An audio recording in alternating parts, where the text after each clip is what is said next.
Senja merah di ufuk barat sudah berlalu, ditiup oleh aliran waktu yang terus berdetak tanpa lelah, hingga membuatnya harus lengser digantikan oleh pekatnya malam. Burung-burung saling berterbangan menuju sangkarnya masing-masing.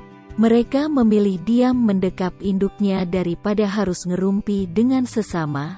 Wahyu yang sedang duduk nyantai sambil menikmati sepoyan angin yang kadang-kadang menerpanya. Dia terheran-heran akan dirinya sendiri.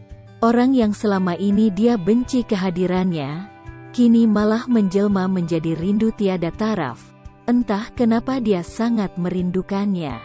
Dia benar-benar lupa akan penderitaannya selama ini. Seakan enyah begitu saja ketika mendengar tutur sapa Siva yang lembut dan bersahaja. Dia tersenyum di kesendiriannya ketika mengingat kejadian tadi, di mana waktu itu dia mencubit pipinya Siva yang halus nan lembut itu dengan gemasnya. Seakan pipinya Siva masih terasa hingga sekarang, sedangkan Siva waktu itu hanya merengek manja bak anak kecil yang butuh perhatian sang ibu. Padahal sebelumnya Wahyu tidak pernah melakukan seperti itu pada orang lain, kecuali pada adiknya Aisyah. Di sela-sela kesendiriannya mengingat kejadian tadi, dia dikagetkan dengan deringan HP bertanda ada pesan WhatsApp masuk. "Sedang apakah di sana duhai calon pacarku?" Begitulah pesan WA yang dikirim pada Wahyu yang ternyata dari Siva. Wahyu hanya tersenyum ketika membaca pesan tersebut. Segera jarinya meliak-liuk di atas layar HP-nya hingga berbentuk kalimat. Lagi duduk sambil memikirkan orang yang membaca pesan WA ini, yang sebentar lagi akan menjadi ibu dari anak-anakku. Wahyu kirim pesan WA itu ke nomornya Siva. Dia sedikit heran. Siva dapat dari mana nomornya? Padahal dia belum pernah memberikan nomornya tersebut pada Siva. Namun dia tak perlu merisaukannya karena dia yakin Aisyah atau Iqbal yang memberi nomornya pada Siva. Sedangkan Siva yang menerima WA balasan dari Wahyu tersenyum ringan. Segera jarinya menari di atas tombol HP hingga berbentuk kalimat. "His lebay amat, pacar aja belum apalagi ibu." Segera Siva mengirim WA itu takut Wahyu menunggunya terlalu lama. Wahyu sedikit tersenyum ketika membaca WA dari Siva. "Kalau pacar mungkin ini akan segera terrealisasi, tapi kalau ibu, semoga saja itu bisa terjadi. Aku tunggu waktu itu tiba." Begitulah balasan dari Siva ketika menerima pesan balasan dari Wahyu. Wahyu merasa tertantang ketika membaca pesan dari Siva. Nanti malah ditolak lagi, balesnya ketika mendapat pesan dari Siva. Sedangkan Siva sendiri yang membaca pesan dari Wahyu malah tidak enak, karena dia mengingat kejadian tempo hari tatkala dirinya menolak cintanya Wahyu.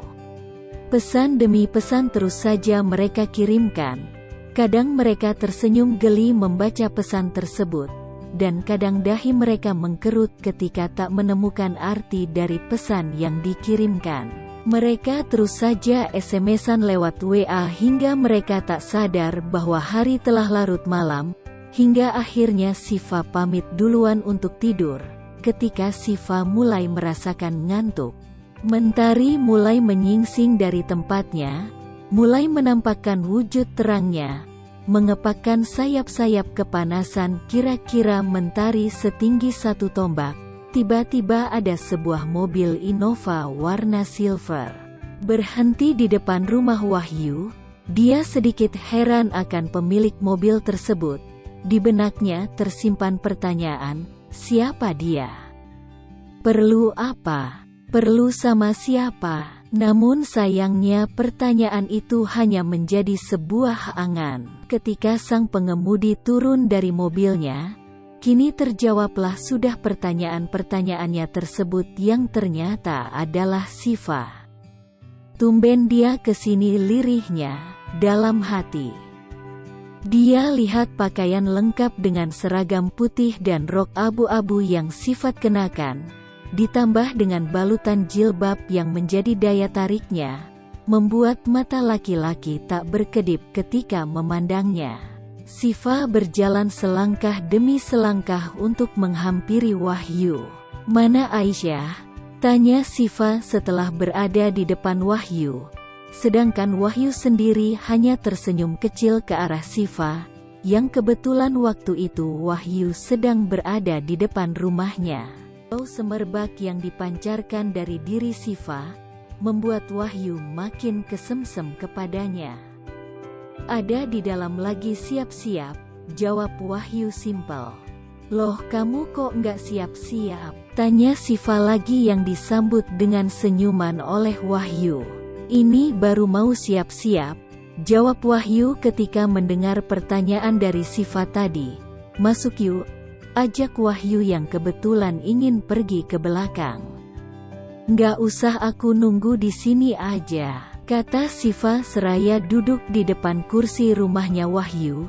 Seketika itu juga Wahyu masuk menuju kamarnya, karena dia sendiri hanya tinggal memakai seragamnya saja. Dia sendiri sudah mandi sedari tadi. Sedangkan buku-bukunya sudah dia masukkan ke dalam tasnya sejak tadi malam. Beberapa menit kemudian semuanya sudah beres. Seragam sudah Wahyu pakai, wajah sudah oke, gaya sudah pas. Kini tinggal menemui orang yang Wahyu cintai, yang sebelumnya dia sangat membenci keberadaannya.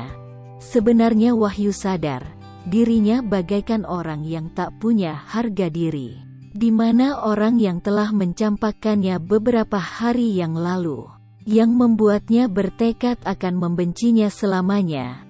Namun kini skenarionya berubah. Wahyu malah menyambut uluran tangan Sifa ketika dirinya sedang rapuh, yang membuatnya tak bisa bangkit lagi. Rasa bencinya kini sudah enyah tergantikan oleh rasa yang dulu pernah timbul. Meskipun sempat terkubur dengan sendirinya, rasa itu kini berubah menjadi benih-benih cinta yang dipupuk oleh pupuk organik, yang dijaga melalui rasa kasih sayang, yang kini timbul di antara mereka. Tindakan Wahyu itu bagaikan ludah jatuh yang dijilat kembali. Namun dia tak pernah merasakan jijik dan malu. Wahyu sedikit terkejut karena kelakuannya yang melamun memikirkan Sifa, memikirkan apa yang telah terjadi pada dirinya. Sesuatu tragedi yang sudah dia buang jauh-jauh dalam benak hatinya.